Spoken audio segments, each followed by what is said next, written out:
Okay, so I'll start off. I'm Jason, and when I sat back there watching y'all do your games and stuff, I can remember back to where I was doing the exact same thing. My childhood was just like that, going to church, doing stuff like that. Like Kay said, playing sports. Sports was a big part of our life. Specifically baseball, because that's what we pursued after high school on into college. And we've got, going to sort of give you information in phases, and I'm going to share my story. But I just sort of wanted to introduce myself. I'm 31 years old. My mom just had to confirm that. She didn't know how old we were back then. I got, as you saw, my wife Hannah, and I've got two kids, Grady and Grayson, about 3 and 5. So I stay exhausted. I work in Carrollton here in Carrollton up on the square. My office is on the square. And I other than that, you might see this guy in the limelight, but very rarely me. This is about as lime as my life's gonna get. But so you want to go ahead and jump in there and tell them that you're the ugly one? Yeah. I'm Alex. I'm number 1. This is number 2. And I actually live in Marietta. I was in Miss Stone's first ever class, right? Uh-huh. She was my 3rd grade teacher. And it was her first year, and I gotta say this, and I've been meaning to ask you this, but I still remember this. In 3rd grade, I had the absolute worst handwriting ever. I mean, it was terrible, and I knew it was terrible when I was in 3rd grade. And when a 3rd grader knows that their handwriting is terrible, it is terrible. And Miss Stone did this, awards ceremony at the end of the year, like I'm sure all of you did growing up and still do, maybe. But she gave me the best handwriting award, like out of the whole class. And Daniel Max was in that class, and he had some fine handwriting. And I remember 2 things: how mad Daniel was about it, and I mean, I knew that she had done that because she's like, "Let's get yourself in gear and work on that handwriting." And today, I mean, even my mom will tell you, today I still try to write as neat as I can. And we're big round of applause for Miss Stone. What an awesome teacher she is. Yeah. But got 2 children, boy and girl, Carson and Lola. Lola's 3 weeks old today. She's the only little girl in our family, so she doesn't stand a chance, and neither do we, to be honest with you. But I know some of y'all that are here. I recognize some of you, of course, Catherine.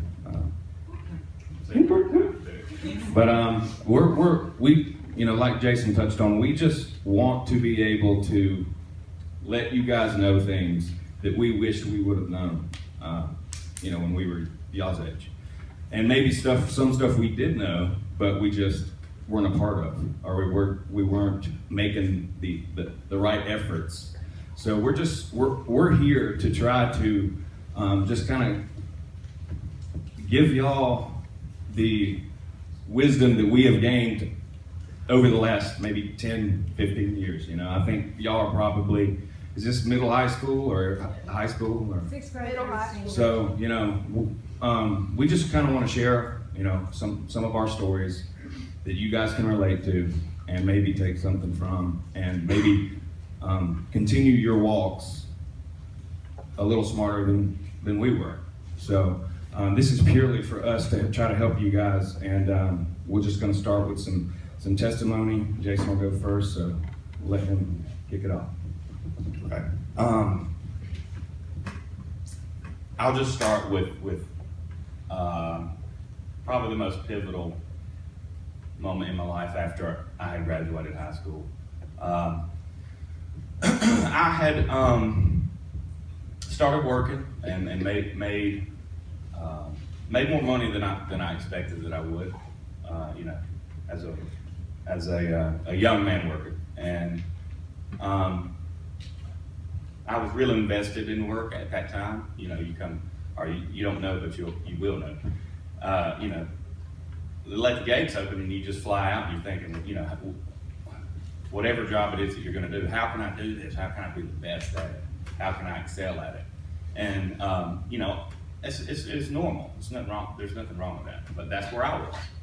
And unfortunately, I was more focusing on, you know, the work aspect of my life. And I wasn't really arming myself with, you know, God's word, or I wasn't strengthening my relationship with God. You know, I wasn't a heathen. I was, like I said, I was sitting in church like y'all. But, you know, because I had put my spiritual life on the back burner, it left me open to attack from Satan. And everybody in this room, he is just lying in wait to attack you next. And he doesn't always, his attacks against us are not always obvious. He can keep you busy. He can keep you busy, and by being busy, you know, you're not making time to pour in spiritually, to strengthen your spirit. Which doesn't necessarily make you a bad person. I mean, we get distracted by this world, and you know what the media tells us and what we see on TV. It distracts us, and I think it's meant to be that way. Which you know, it just gets more difficult for us to focus on what it is, what God's plan is for our lives. And that's where I was, and you know, and it started with a lottery ticket for me. But you know, I got a lottery ticket one day. It was Satan, on a whim. Satan actually told me to get a lottery ticket, and I did. And I won some money on it, and from that point forward, I was hooked. And to make an extremely long story short, that's what Satan used to you know, nearly take everything in my life that was important out of my life. The Bible says he comes to steal, kill, and destroy. And I mean, textbook, he stole things from me, and you know, he killed certain aspects of my relationships, my marriage, and ultimately sought to destroy my life. One thing that I think a lot of us go without knowing for probably too long is when you know, our parents are raising us and we're largely under their protection.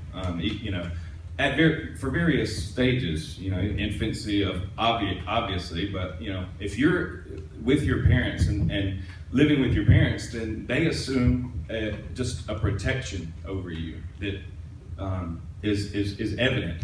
And when you guys, for those of you that'll go away to college, or you'll move out after you graduate, you will feel that protection that is, I mean, they'll always want to protect you, but they're not hands all over you all the time. So that's, I think, a lot of when people begin to realize just how Satan wants you and just how he'll get you. Yeah. So I think that it's very important for all of you to know that Satan hates you as much as God loves you. So think of every good thing that God has ever done for you, and then think that Satan wants the exact opposite of that. So that is something I think we both would say it is very important to be aware of Satan and how much he doesn't like you and how much he wants to destroy you. Right. So the gambling, it took over my life. Nearly got my wife nearly divorced me. You know, the consequences for that would have been catastrophic on my family, on my children, on me. But you know, God knew when He was coming for me, but He was going to put me through it first, so I would learn some things, and I did. So, you know, I don't want to spend all the time talking about this, but we out of desperation, Hannah had asked me to join a life group, which is like a Bible study group of friends, and I did. And from that point forward, God transformed my mind, the way that I thought, He lifted the veil, so to speak. You know, so a lot of times we can only see what's in front of us instead of the big picture, eternity. But He did. he came back and he dug me out of that pit that I was in. And he taught me things along the way. And you know, I was growing spiritually at a massive rate. You know, I remember thinking to myself, and I told this to people in my life group, but I was seriously entertaining some type of ministry, which the person that I had just come from, if you'd have known him and I'd have told you I was considered ministry, if I saw you later, you'd have laughed in my face. And, you know, but that's where I was at. The Holy Spirit was pouring into me and, you know, just transforming me. And I was going to go into the Adam part of it. Did you want to say anything else before? Yeah. Just to, you know, you guys, while we were in school, we were lucky because we had each other as far as accountability goes. So when you guys are faced with things, you know, at various stages, and you guys are not as lucky as we were, and we're not as lucky as our parents and Miss Kay and Bill were, because as you guys and humans get older, there are going to be new things that you're tempted with that we weren't, and that we weren't. And you guys are going to have to be faced with this, and there's nobody around to tell you how to deal with it because nobody's dealt with it before. So you guys are left to figure out how to combat the different types of temptations and sins that you're faced with. Because there's things that we were faced with. I mean, we were able to, while in school, you know, not get into drugs or anything like that, but you guys mark my words, and some of you probably already do. You guys know people who will be affected by drugs and different things. I mean, you guys have very good friends that will be affected. So if they're not already. If they're not, yeah, if they're, I mean, and I don't want to put a dark cloud over that, but I'm just being real. That's going to happen. And we're not talking, and that goes across the board. You know, teen pregnancies, drugs, alcohol, across the board. You guys know people very, very well that will be affected by those things. And, you know, I just want everybody to be aware of that. And we were too, but there are extra things that you guys are going to have to deal with. Now, when we were growing up, we were lucky enough to have a family and a church upbringing that, much like you guys, we knew what was right, we knew what was wrong. You guys wouldn't be here if your heart wasn't in the right place, I don't think. So, you know, we were pretty good kids. I mean, able to stand up to different things that we knew were wrong. But, and we're going to get into this, but what were we doing to set ourselves aside at that point? Just saying no to drugs and stuff? Is that all? I mean, we made the mistake of thinking that's all we have to do to show our witness, is to stay away from drugs and to excel in baseball. And we assumed that because we know our heart, that everyone else does too.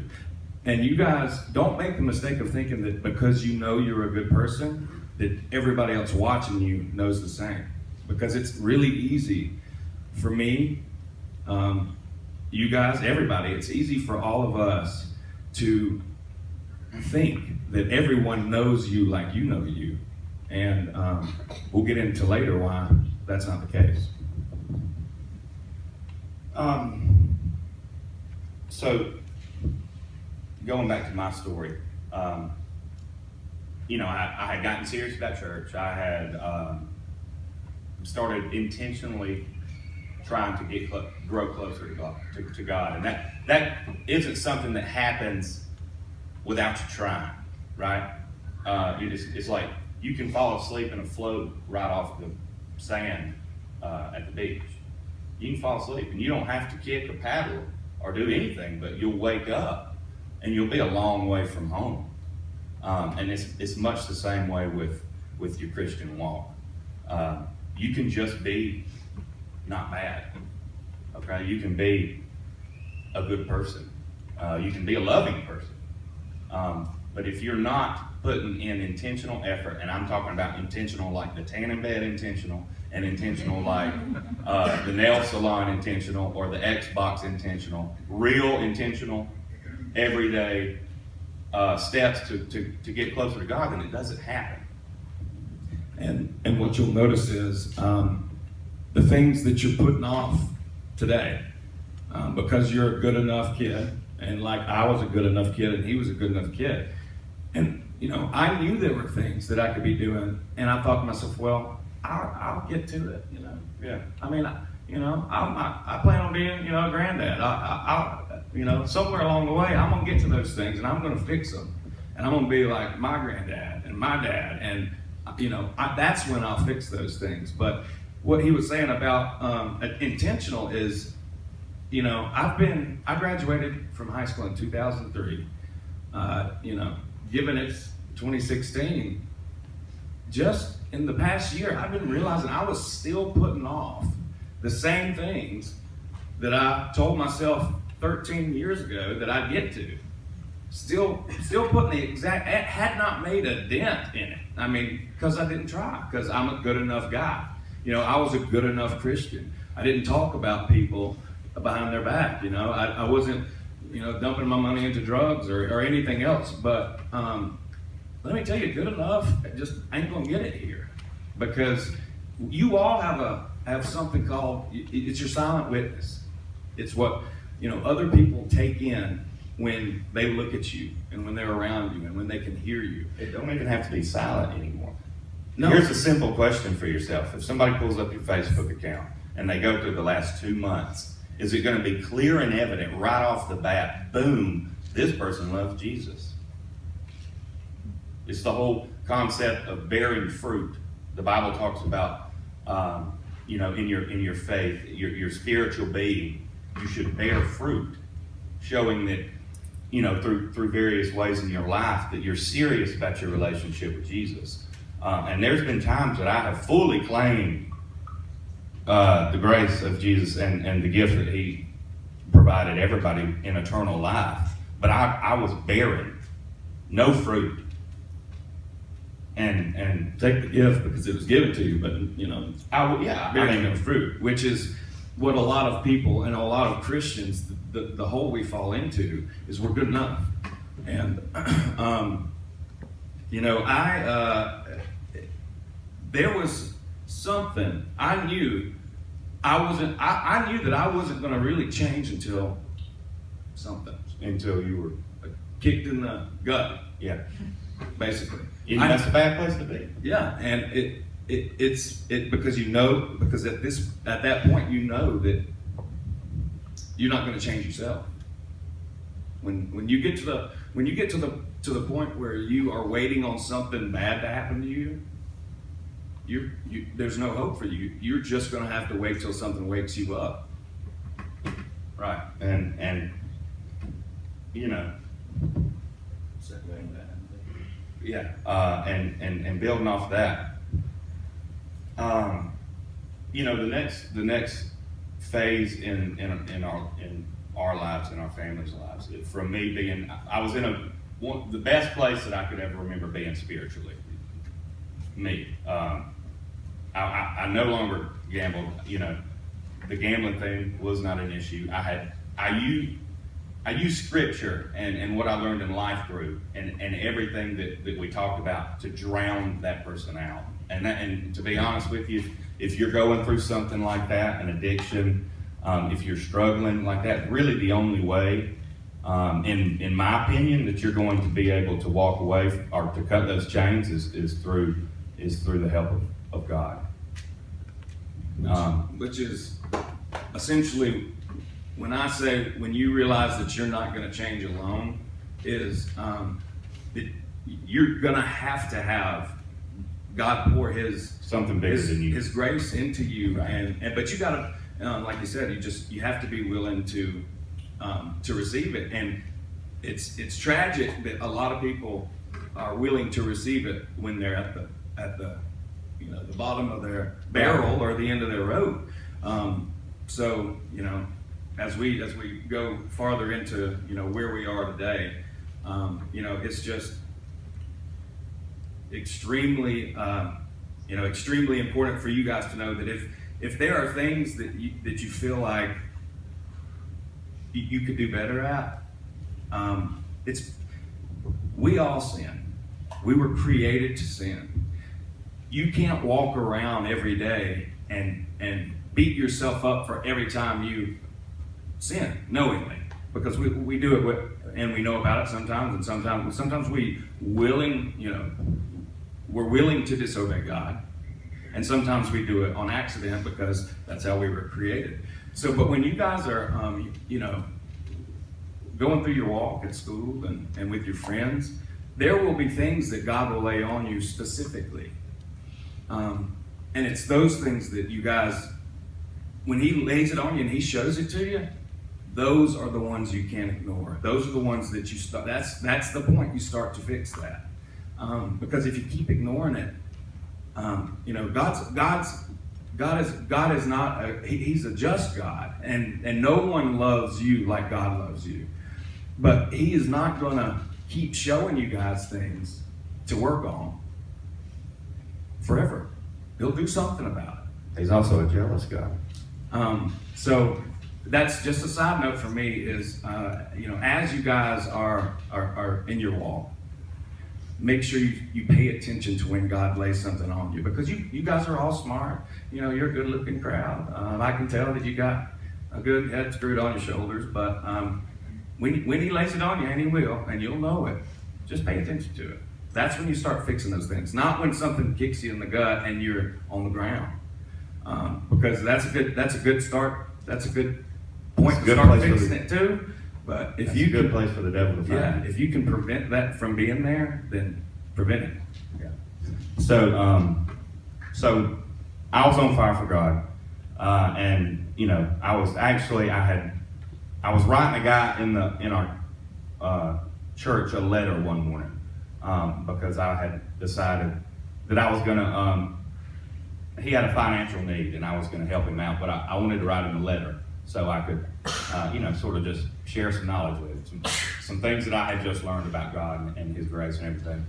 And it was when I was sitting down, I was finishing that letter up one morning at work, and this was late June of last year, so coming up on a year ago. Alex called me, and he calls me all the time, so I picked it up and gave him the old yellow, and he didn't say anything for a minute. And it was at that point I knew that everything something was wrong. And he said, "Did you tell me to sit down?" All right, he asked me what I was doing. He said, "I got to tell you something." And so I buckled in because I knew it was going to be bad.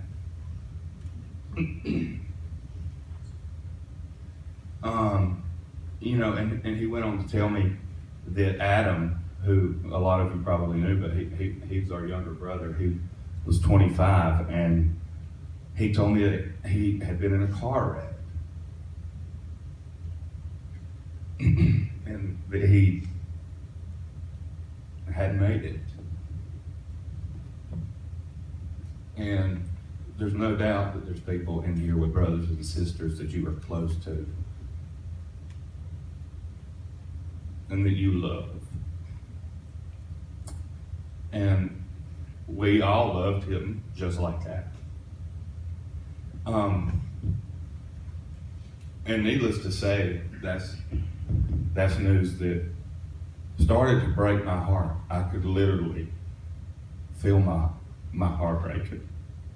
And almost immediately, I had almost, I had developed, and this is, before he had died, I had developed to where I always felt like there was somebody else on board with me, that I had a passenger inside my head, and I knew it was God. I knew that He came with me everywhere I went. And he was there that morning, but when Alex had called me, I had forgotten about God for a minute. And when he told me that news, I mean, we pretty much abruptly hung up the phone.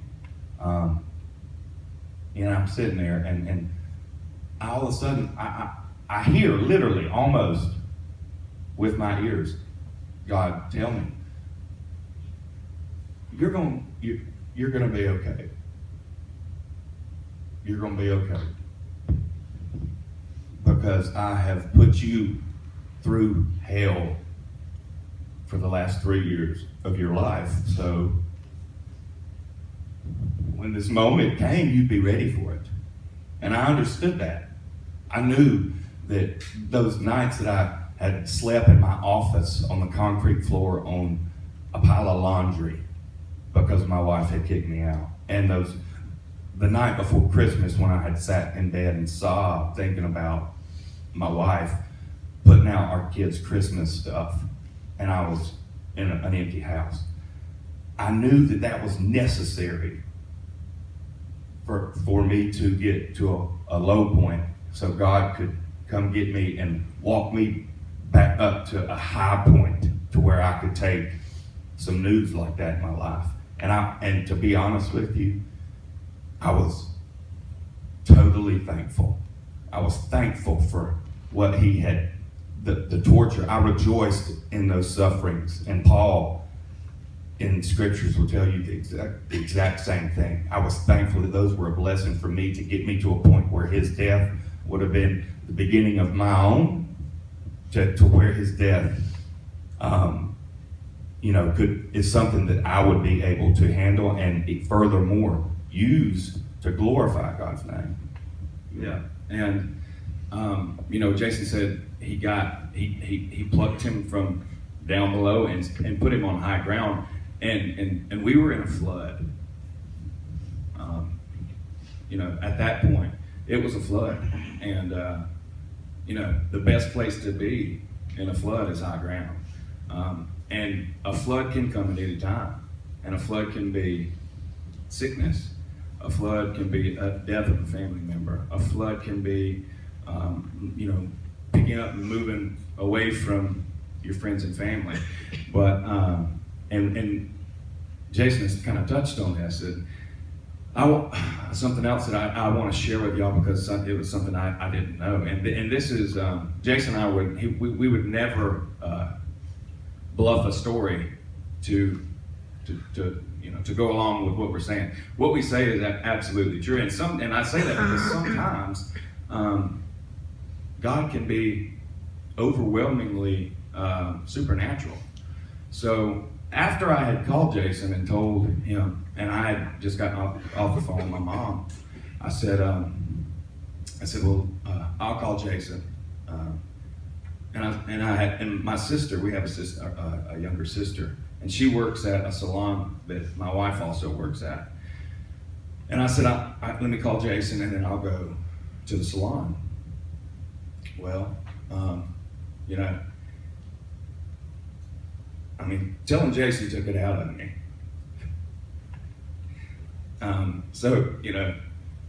I knew it was going to be tough to go and tell Suzanne. And then, so I did, And by the time that I left there, I was just broken. I was broken. And I'm sure that there are those of you in this room that have experienced extreme pain. And as I sat there, I'm sure there's people in this room that have lost somebody they love. So you know what this is like. And I sat there and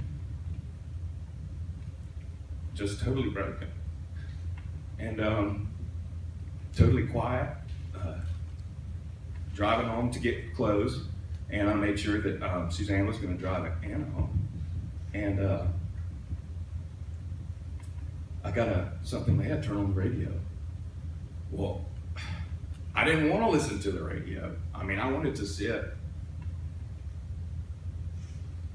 and try to get back, you know, what I had just lost.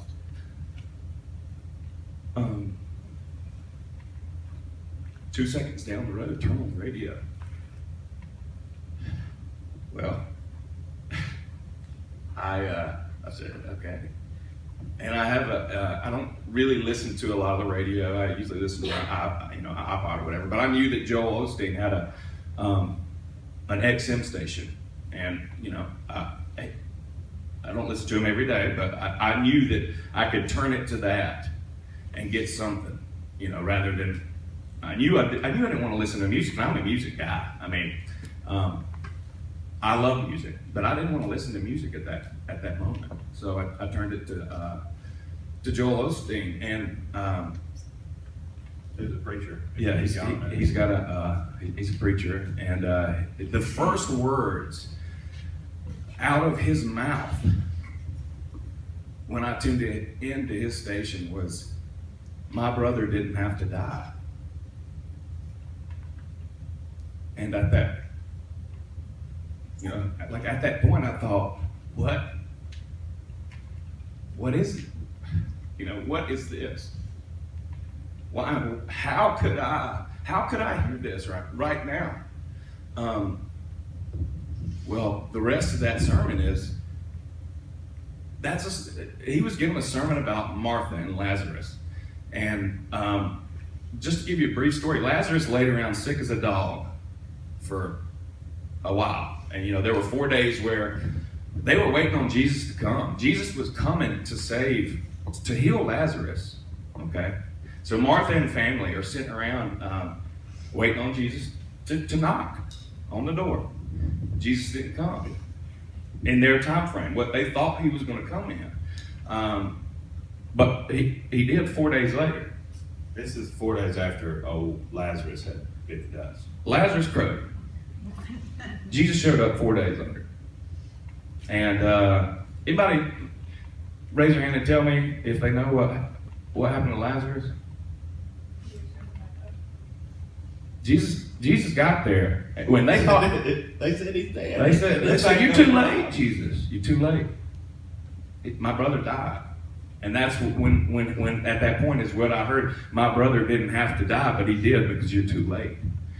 And at that moment when I heard that, it's the moment that I became aware of how God can speak to you. Because we make the mistake of thinking, you know, when God spoke to Lot and when God spoke to Moses, that we're sure that they were thundering words from the sky, because that's how we envision God speaking to those people, because there's such significance in the Bible and you know, our religion. So it was at that moment when I heard those words out of his mouth is when I knew God was using that. Those words were from the Lord. He used Joel Osteen to give them to me. Now, if you go back to the feeling that I had to turn the radio on in the first place, you have to ask yourself this: what are the chances my brother dies that day? Not good. It's not every day that someone in your immediate family dies. So slim chance there. What are the chances that Joel Osteen is preaching about being able to trust God's plan even when something like your brother dies? And that's what I tune in. What are the chances that sermon's playing at the moment that I get an inclination to turn on the radio? That's not coincidence. That's how God speaks to us. God can use the radio. God can use a friend. God can use anything. God has no limits. And God knows Justin Bieber. And if God speaks to you through Justin Bieber, as long as your mind is right. I mean, I don't want to get into Biebs up here, but I don't think he's in seminary or anything. But God can speak to you through anything. And what I didn't realize until I was 31. I mean, I was 31 when this happened, and it took me 31 years to realize that God can speak to me through a preacher on my radio. And not only speak to me, but hit me in the gut. So when I said I was waiting for a spiritual shock, that is exactly what I had in mind. I knew that it would take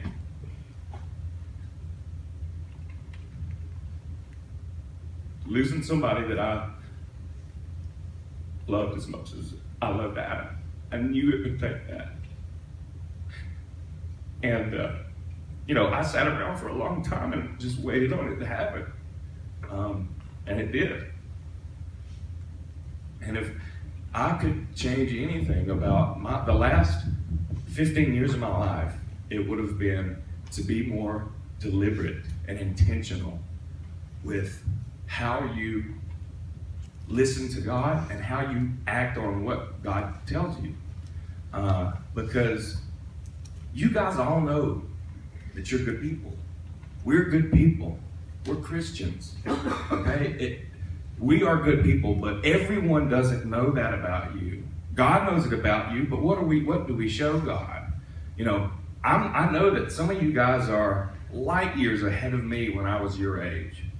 Because we were just normal guys that would take up for you if somebody was bullying you, but not guys that would keep from maybe dropping a cuss word if we got mad at something. Because all those things affect how others view us, and how can they see God in us when we do those things, even though we know He's there. We know He's there, but can they see Him in there when we act that way? I struggle to pick God out of people when they act that way. And what I've noticed since my punch to the gut, since I lost Adam, and as I've started being more deliberate, more intentional, do you know what people that have known me for a year say? Do you think they come up and say, "Well, you've always been intentional, and I've always known that you've got just a great Christian, a man of God"? You think that's what they come up to me and say when they see my Bible on my desk at work, or when they see that I actually make a stride in the right direction to show Christ through me? They say, "You haven't always been this way. What happened to you?" Yeah, what happened to you? And it shocks me every time. It's like, what do you mean what happened to me? I'm a good dude. I'm a good dude. But guess what? Do I act that way when other people are looking at me just because I know I'm a good dude? Do they know it? No. They come up and say, "You haven't always been this way." And it does it. It'll shock you. And so when I encounter that, it's a motivation, because it is like lifting the veil, and I see how other people view me. They like me, and they know that I'm a likable guy, and that I'm not gonna stab them in the back or anything like that, but they're just now starting to see the light of Jesus in me. And it's been there. It's been there. I became a Christian when I was 8 years old. And Jesus has always dwelled inside of me, but I've struggled to let Him out. So you guys that, once we're, saved and we're going to heaven, and once we know that, yeah, that's true. We're going, but do you want to get there? Or do you want to bring a bunch of folks with you? Right. I mean, do you want to get to heaven and be like, okay, Lord, I know, there were some things I could work on a little better while I was down there. And it'll be the same things that if you're putting off anything right now, it'll be those same things when you get up there. And you're like, I know that Lord, you know that I was going to fix that sooner or later. You guys don't know how much time we have. We don't know how much time we have. I mean, we just don't know. So to put those things off they're always going to be there. Those things will always be there unless you make a deliberate move to fix them. So, ask yourself, how must my friends view me? Even my closest friends, even my best friend, even your brothers and sisters don't know your heart. They probably know you well enough to make the call, but they don't know your heart. Two people know your heart, you and the good Lord. And the devil knows enough about it too. Because the devil knows what's going to get you, and he knows what's going to get me, and he shoves them down my throat. Every chance he gets, he knows where I fail, and he knows where I slip, and he throws them in my path as much as he can. And he will do it to you guys too. So that's one of our things that we want to leave you guys with, is be deliberate and always try to be aware that nobody knows you like you know you, and God knows you. Yeah, and there's several other things that I wanted to make sure that I mentioned, and that's these are things that I've really thought long and hard about and realized after Adam's death and thinking about my own spiritual walk is it's so easy, especially at your age, to claim the faith, to come here and to participate, to do the things, but there's you have to you have to make sure you're doing a handful of things, and if you're not, you have to take a deeper look into your own spirituality, and that is, are you praying? Do you not just like the idea of praying or be like, oh yeah, I bow my head when somebody else prays. I know I pray for lunch every time before I eat. Yeah, I do. Are you praying? And that's a literal question. Do you go home? Do you talk to God? Do you feel like you know God? Right? Do you feel like that you have that person that's always on board, giving you direction? Right? I told my sister, I was talking to her, we were having a conversation, and I said, I gotta be honest with you. If God's never made you laugh, you might not know him well enough, right? Because, he's funny, is he not? He makes you laugh. We were made in his image. All of us like to laugh. So we can totally assume that God has a sense of humor. And if you're trying to get to know him, and if you start to get to know him, he will most certainly make you laugh, make you cry. But more importantly, you'll know how much he loves you. Right? I sat here and I did everything that y'all are doing, but I didn't know that because I did not seek God. I went through the motions, right?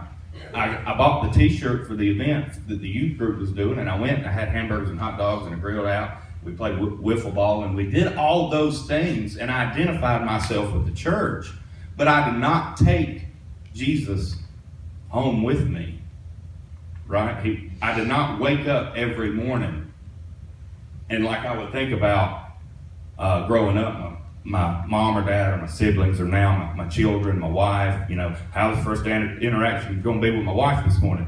Men, you'll think that, right? You will, I promise. Just wait. But we also have to make sure that our relationship with the Father is there, first of all. It's there. We have to make sure that it's a valid relationship in our lives. It's actually the most important relationship in our lives. We all have real relationships in which there's people that we communicate with, a text message. You need to be sending God text messages on the reg. Right. And I know that I did not do that. And I know that he did not do that when we were your age because we had distractions, and quite frankly, I don't think it was difficult for us, and I know a lot of you, to realize what was there for us if we would tap into it. And so I want you to, if you're one of those, that you're like, well, yeah, I do love Jesus, and I'm thankful that he died on the cross for me, and I'm on board with that. Good, but now, you have to get to know, it's got to be a relationship that you pour into. The Bible says if you lean close to God, he leans close to you, and it sounds like magic, but it's true. If you go take a few steps toward him, maybe, carving out 10, 15 minutes a day to start out with, 10 minutes a day. Everybody can do it, I promise. I wasted 10 minutes a day when I was y'all's age. You'll feel it. And from there, hopefully, that relationship will grow and blossom, and he'll send things your way to make you stronger. and he'll send things your way to make you realize you need to lean on him. I mean, that's life. It's what we call life. You guys, there's enough talent in this room. I know that some of you play sports, or I'm sure maybe in the band or whatever. That you have talents, you have things you're good at, and those are not meant to be a distraction from God, but they can be. So what we're saying is to not say, well, I'm 13 years old and I'm done. You tell me not to play basketball? No. You guys take the gifts that God has given you and do your best with those, but make an intentional effort to interject God with those things. When you're playing basketball and you're running up and down the court and somebody accidentally slaps you in the face, respond with God in your response, not with Satan and not with your human self. Don't say, hey, bleepity bleep or whatever. Don't even say, watch where you're slinging your bananas or something like that. Just, take a deep breath and wonder how is this person going to view me when this comes out of my mouth? Because, in different situations you run into, are they going to be fueled with human emotion? You're the drive to compete, and when you get angry, you get angry. But you've got if you go at it as a human, you'll fail every time. You'll react in the negative light every single time. Unless you just get lucky. You might get it right every now and then, but trust me, people will not view you as someone who dwells with that Christ dwells with. When you go through your walk, just take a step back when you have to, and it should be every day. There'll be every day where your human side gets you down and pins you down and be like, and those of you that drive, don't ever go to the mall or anything like that. Traffic will turn you into an absolute demon. I live in Marietta, half for years, and I'm sure I've only got a few years left because of my blood pressure and everything, so I'm from traffic. But those are deliberate things I've started to try to fix about myself. And I know that sounds stupid to say I'm trying to fix myself while I'm driving to work, but the good Lord told me to fix it. So rather than put it off till I'm a grandpa, like I always have, I'm just going to go ahead and try to get it out the way now. And you guys will, like I said, those things will be laid on your heart, and God will literally, when you feel convicted, it's God saying, I'm ready for you to fix this now. Yeah. And you've got to you have to keep the main thing. Because if you don't intentionally put your relationship with Christ at the top of the pyramid, it won't get there by itself. It's deliberate, it's intentional. Through whatever it is. I loved extracurricular activities in school when I was y'all's age. Did not involve Christ in much of it. Should have. I should have, maybe chose my college, my route to college, where I could play ball and still go to church instead of play ball and be at the best school to send me further in my career. Because today, truthfully, no doubt the most important thing would have been to keep me in church and be spiritual in my relationship with God at that point in my life. Even though baseball seemed like the world to me, like you have things that seem like they're the world to you, right? We have to put things in check, put our activities in check, and this is the hardest age group to get to accept that, but God's always got to come first, right? It's fun to go to the lake house, but if the lake house is taking you out of church, half the Sundays in the month, you got to cut the lake house out. Something. Cut down on it anyway. Yeah. To where your priorities in life are in check. That God comes first before your boyfriend or your girlfriend. God comes first. And if you can arm yourself with what's in the scriptures and how God tells us to live, if you can arm yourself and make yourself as much like Christ as possible, then no matter what you do and no matter what hits you from this point forward in your life, you'll be able to take it, learn from it, and go on and glorify God through it. But you have to be in a good position spiritually, because life gets hard. Yeah, you don't want to be in the position that I was in and be on the ground punching the gut and knowing that you were just waiting on that. That's a bad feeling. So we appreciate you guys having us. I mean, we absolutely love to do stuff like this. Jason's heavily involved in his life group at church, and something that we try to remain aware of, but we're human, and sometimes we fail, but we are making a deliberate effort to consider what can people draw a conclusion of about us? How can they come to draw a picture of us in their mind by just observing us? What's the picture of me look like if Do you bear fruit? if you draw it and you draw it, or if Kat draws it? It's going to be a different picture that everybody draws of me. But what do the pictures look like?